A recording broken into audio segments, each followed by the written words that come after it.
What can we expect from tonight's State of the Union address? Let's ask a former presidential speechwriter. It's Peter Robinson. He joins us now from the Hoover Institution in California. Thanks for being there, Peter. Simon, my pleasure. So, you've written these speeches. What goes into writing one of these? The State of the Union address is the one speech that each year represents a kind of discipline on the entire federal government. The speechwriting shop, I'm describing the process in the Reagan years, but it has taken place in every administration since in roughly the same form, including the Obama administration. The speechwriters get in touch with cabinet secretaries, agency heads, every responsible figure in the federal government, and ask what they'd like in the speech.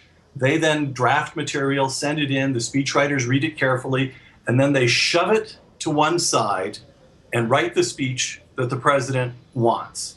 Now, that's not quite as cavalier as it sounds because important issues will have come up in reading through this material. Cabinet secretaries will have called the chief of staff and said, I really want you to look at this paragraph. Some sense of importance and intensity in the government will be conveyed to the White House. But in the end, after canvassing the federal government, it's the job of the speechwriters to put it aside and work with the president to describe the agenda that he wants to establish for the coming year.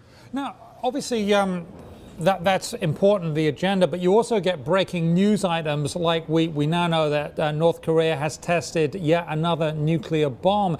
Do you think the president is going to address that? So obviously, that's of some concern to folks. Absolutely right. Well, that's part and parcel of what it is to be a White House speechwriter.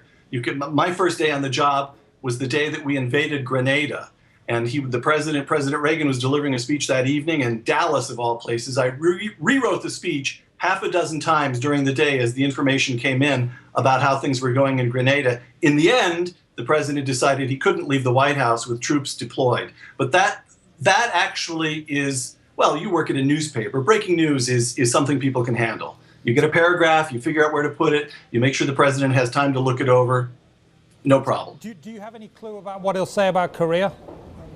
Do I have a clue? I do not have a clue. Okay. I will be very curious to hear what he says about Korea because, of course, it fits right into the whole budget question. We've got the sequester looking more and more likely. If the sequester does happen, the Pentagon, which is expecting to be able to spend $600 billion over the next fiscal year, will find itself with $486 billion, I believe is the correct number, to spend. In other words, a very sharp cut in Pentagon spending.